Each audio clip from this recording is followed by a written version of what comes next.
I have no idea how I got the scratch on my forehead. That's scary.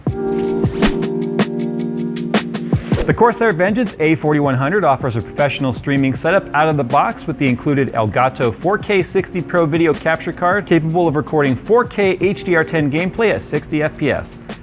The Vengeance A4100 series features high-performance Ryzen 7 3000 series processors and an NVIDIA RTX 20 series video card with plenty of performance to play today's top titles with incredible detail and frame rates. To see the complete spec list and to learn more, click the link in the description below.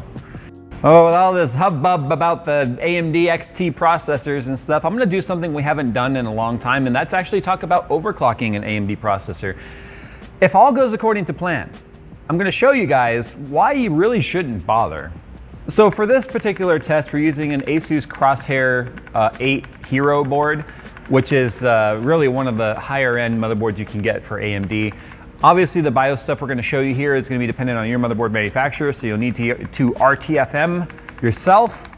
But there's only a couple of things we're going to change in the BIOS. Normally, when it comes to overclocking, I prefer straight up BIOS overclocking. I don't like software or operating system based overclocking stuff. I don't like using any of those apps that you can get for your CPUs.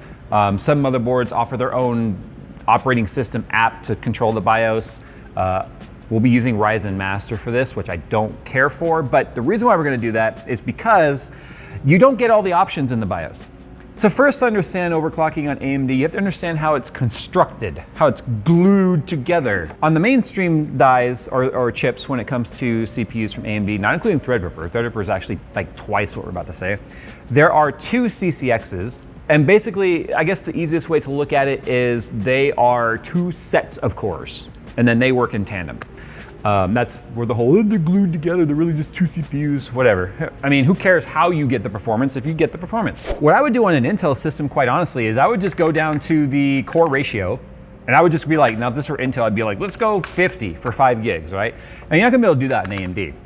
But, and then this is the memory stuff right here. This is kind of not really that important when it comes to CPU overclocking, but for the most part, just set it to DOCP and call it a day.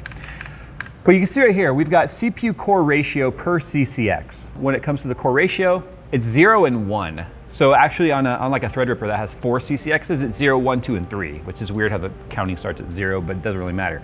What this allows you to do though is set the multiplier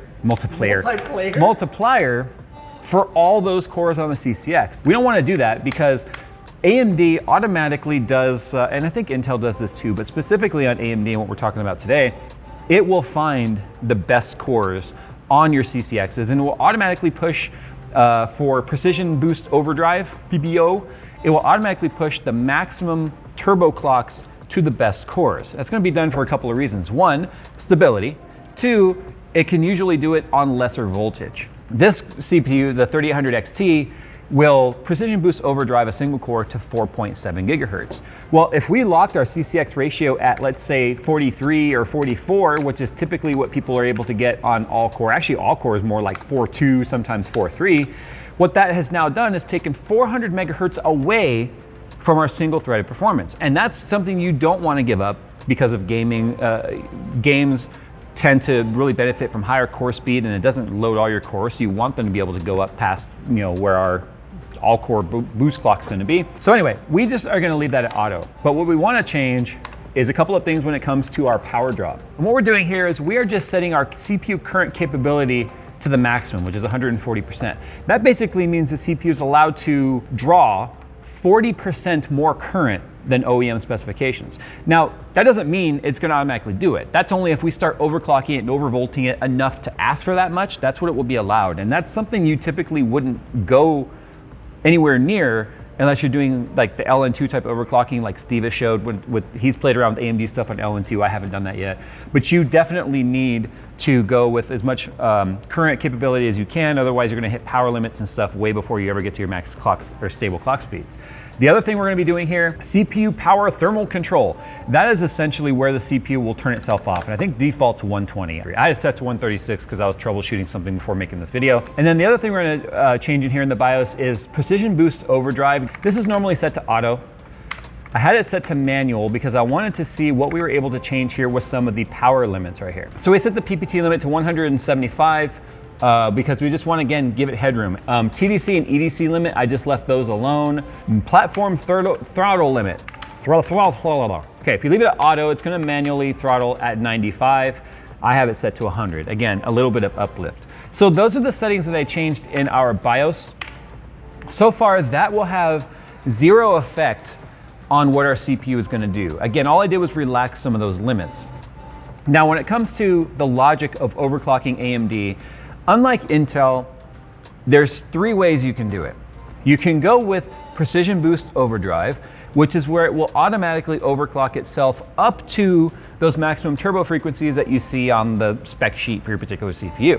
In this case of the 3800 XT, single core will go up to 4700 megahertz, and then all core will go to 4.3. So you've got default, Precision Boost Overdrive, auto overclocking, and manual. Now, one of the things that I wanted to play around with here was to see if we could actually set our best cores to try and go farther than the 4.7, doing an individual per core overclock like you can on Intel.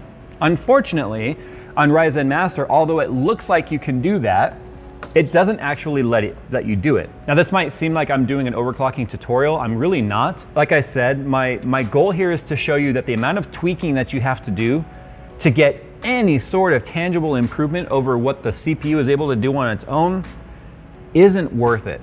And I don't know. I mean, if you guys are like me, you like to mess around with stuff anyway, but there becomes a point where it's just not worth it. It's just not worth your time. So if we click back on our profile and we apply it, you can see right now 3.9 is all it's showing us on all of our cores because we're set to manual. So there's no precision overdrive happening right now.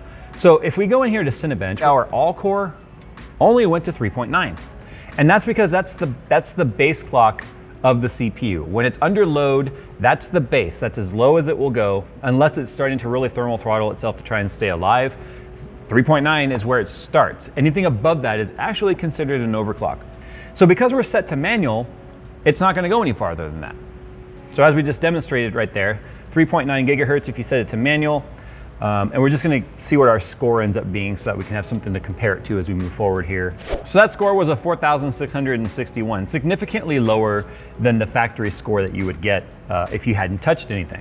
So let's go back over here now to manual overclock. And what I wanna sort of demonstrate, although it makes it look like you could get some sort of a per clock or per core overclock. So I've set our best core in the system to 4.7, and we know it's the best core because it has the gold star. The second dot over here is telling you, and it's a silver dot, it tells you right there, it's the second fastest core of CCX1.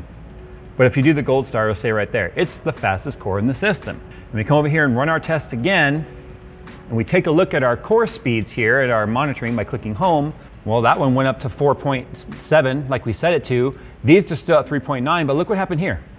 These dropped to 3.760. So what Phil and I have been kind of messing around with here is trying to see if we can't get this to individually boost. But we've noticed every time we set a core to go to a higher frequency, the other cores compensate by dropping. And we don't know why that is, because those cores are set to 3900, but they dropped down to 3760. And look at the temperature right here. The temperature is still at 82.56 C, even though we have a Celsius S36 AIO, a 360 millimeter water cooler on here. The temps are still getting pretty damn hot. And the reason for that, 1.46251 volts, which is way more voltage than it needs. But when you leave it on auto, that's what it goes to. In fact, this is what caused a lot of the discussion recently about AMD's core clocks and voltage algorithm being way out of whack. I guess some guy at TSMC even said 1.3 should be the max you ever run. Regardless, ours is significantly higher. Jokes aside, everyone was always like, teasing Intel for being a hot CPU now and AMD being a lot cooler. AMD will run freaking hot the moment you start trying to play with all core overclocking. And even though it's 7 nanometer, it is pushing so much more voltage than you would get on Intel. Intel also has a higher headroom by default than AMD at 105C, where AMD is at 95. So that's the first thing I wanted to show you, is that once you start doing an all core overclock, you're gonna end up limiting your maximum core potential on your best core. Now let's go ahead and do this. Let's go to Precision Boost Overdrive. So 4.3 across the board. And I wanna talk about that for a second, because prior to us getting our hands on this 3800 XT, I could not get 4.3 gigahertz all core to run on any of my Ryzen CPUs. From, well, getting over 4 gigahertz on Ryzen 1 or Zen 1 was really difficult. Most people were running 3839. Go back and read all the old Tom's Hardwares and Anantech articles, and you'll see 3940. 40 was like the golden chip. 41 was like you won the lottery. 39 was about the best you could hope for. Zen Plus came out, and then we started seeing 40, 41 across the board. Now Zen 2 is out. We were seeing 41, 42. I could not get past 42 no matter what I did. This is running 4.3 all core out of the box. We didn't touch nothing. And our temps were sitting at 73C. I don't know if you saw that. We probably weren't looking at it. It was at 73C. Our score jumped up to a 5,133. That's up from the 4,700 and some change of us already going to the manual overclock and trying to screw with it. Now, there's nothing we can do here. We can't adjust this at all. When you stay in Precision Boost, it's all set. If we now do a single core, we should see these two cores swap. Those are the two best cores in the system. And the reason why you're gonna see them go back and forth is because of focused heat on the die. It doesn't want to run long, prolonged, sustained workloads on a single core for a long period of time, because then you'll get hot spots on the die, and that can actually cause problems physically with the die itself. Also too, even though these other cores go to sleep, these are still pulling 1.47 volts. Whether or not it's too much, I don't know. There's articles of people saying that's way too high. Remember, this is auto, we haven't touched it. BuildZoid, his 3700X degraded to where he can't even get factory speeds to run anymore because of the voltages that it was running. I said when this first came out, I thought that was too high, and people told me that I was an Intel fanboy. But a lot of people are saying that that voltage is potentially too high. But I'm not an engineer, so I can't say that. But I can tell you that if I go in here and undervolt, we get the same results, in fact, better scores even, because we don't bump up against that thermal headroom, or that thermal head limit. Thermal limit? Thermal head limit room. Now the third type of overclock here is the auto overclock. And what I want to do is show you how auto overclock doesn't really do anything. So auto overclocking is enabled. You can see now the only thing we're allowed to adjust here is the TDC, the PPT. Do you see how the PPT is set to 125? That's normally, I think, 120 or something like that. The reason why it's showing 175 is because that's what we set in the BIOS. So if we set the limit higher in the BIOS, that becomes our maximum limit here. So as you can see, I can click the down arrow and go down from there, but I can't go up above the 175. But I could if I set that limit higher in the BIOS. So that's why I showed you that first. If you're gonna try and do manual overclocking, you have to lift limits in the BIOS before they even become available here inside of Ryzen Master. And then the Boost Override CPU, that's that frequency I showed you. Remember I said it can go up to 200 megahertz over? That's what that is. So we allowed it, the auto overclocking, to attempt to go 200 megahertz faster than you get PBO, or Precision Boost Overdrive.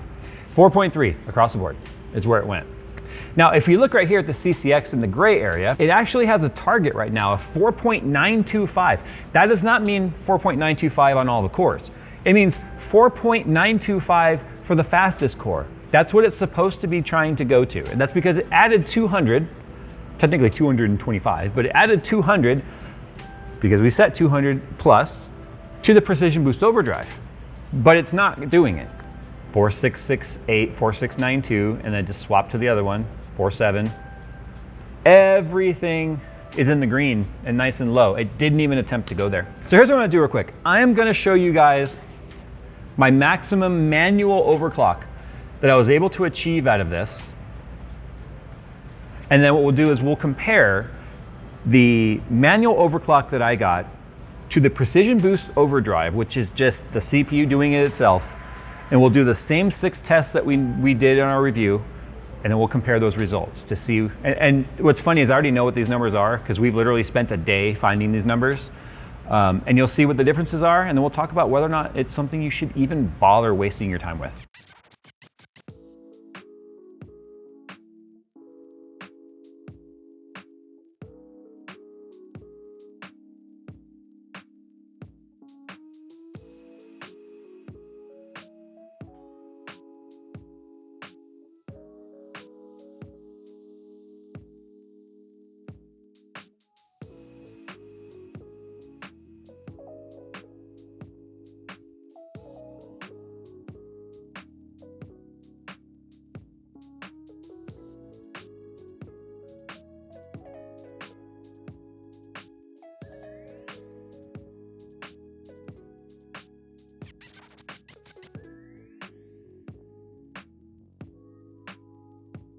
All right, so as you can see in the benchmarks here, my maximum clock that I got on all cores is actually very impressive, 4.6 gigahertz across all cores. That's not something it could come anywhere close to on like the 3900X when we first got it, or even the 3800X or the first 3000 series Ryzen processors. So clearly the XT, the 3800 XT that we've got at least, I'm sure the 3600 and the 3900 XT are also gonna be binned processors. That's why they exist, with the higher core clocks capable to them out of the box. Now, one thing that we did by locking the cores at 4.6 gigahertz is we took 100 megahertz away from the single threaded performance like we showed. But what you might notice if you look at Cinebench and the single core, you might go, well, wait a minute. If Force 7 is the maximum core clock for single core, how come at Force 6 it got a higher score? Well, that's because of the uplift of the power limit.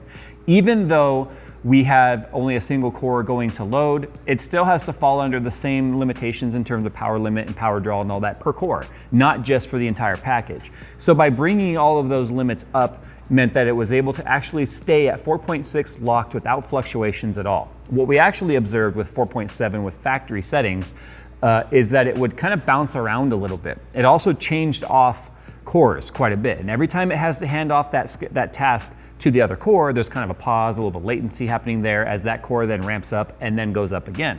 But what we saw was with the increased power limits, that wasn't handing off. It just stayed actually on the second best core the entire time. It didn't even go to the first core. And the reason why I think that might be, and this is all speculation here, is that 4.6 is what the second best core is probably tested or validated up to in terms of it being best.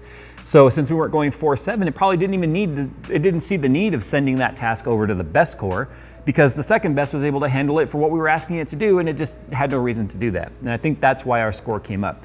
But at what, 531 single core score in Cinebench, that just goes to show how the improved IPC with AMD, and then as you increase the core clocks, really do start to catch up to Intel's aging architecture on 14 plus squared architecture. Now, when it comes to gaming, well, actually, let me finish my other thought here, is when it comes to multi-threaded performance, so at 4.6 across the board, that is a 300 megahertz jump across 8 cores and 16 threads.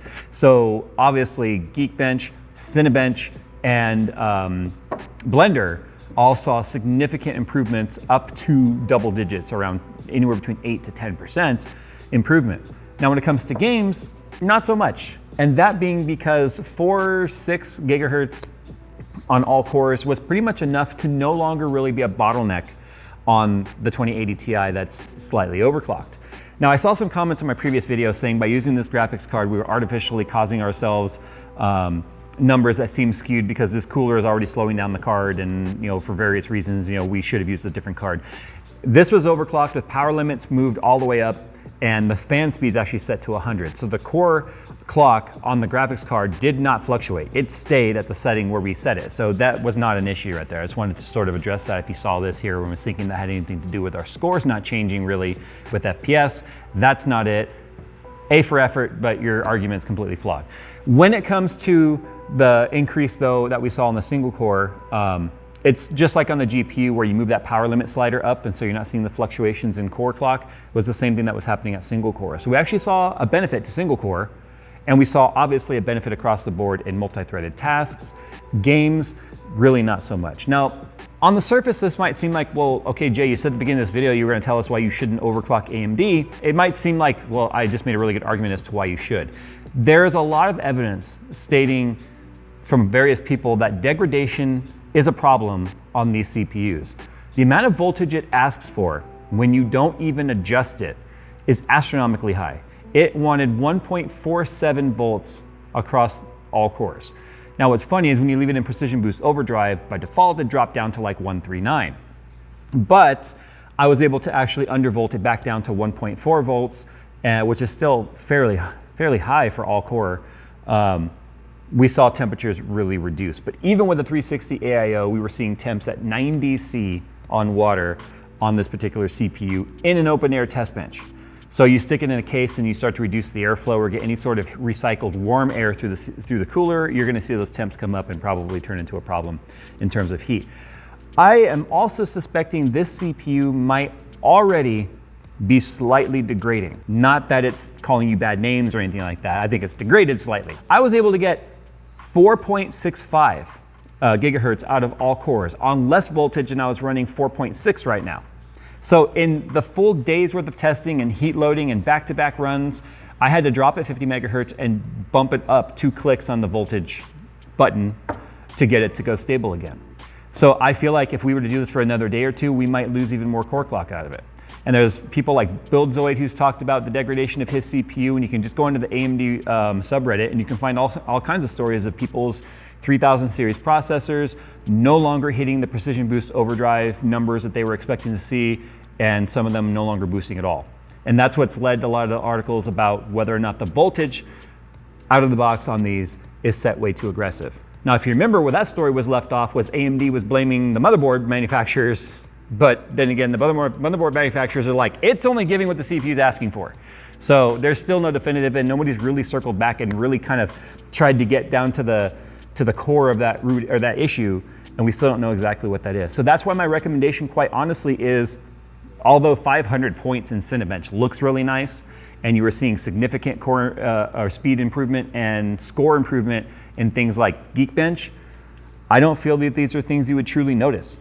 And to be honest, if you were churning and rendering videos all day long, I don't think I would want to do it at this voltage either. So I would be highly concerned about degradation. I'm debating on sacrificing this CPU to long-term testing on degradation, where we keep it overclocked and just have it doing something like folding or something that uses a high intensity workload for long periods of time and document what happens and when it happens and how much time went. Where this would be like probably months in the making, where we say, okay, for this long we had to make this change and then it made a crash here, and we start incrementally like adjusting it and showing you from A to Z how much changes happen. So if you guys want us to make that video, comment down below that you want us to make it. But for the most part, we saw no improvement in gaming. And if you got a gaming machine, just leave Precision Boost Overdrive on and call it a day. The reason why you want to overclock Intel, though, is because the single core performance, or the single core clock and the all core clock are so close to each other, and they're so high versus the base clock, that even when you lock all cores to the same clock speed, you're still getting an extremely tangible benefit of all the, the core speed, even though the IPC sucks a little bit. And it's a lot simpler, honestly, and it doesn't require nearly as many volts to actually overclock. So I showed you kind of how I did it, and I showed you how far this one went. And if you want to do it, you assume all risk, obviously, on any damage you may do to your CPU. And if you're anything like me, you're probably going to do it anyway. You're probably just going to tinker around with it. And if you can afford to make that sacrifice of potentially killing your CPU, because once you change anything on this outside of its out-of-the-box perimeters, you assume all the responsibility for that, and there's no promises as to how it's going to do. Anyway, that's it for today, guys. Thanks for watching. If you want us to make that video, like I said, about long-term degradation testing, I will set this up.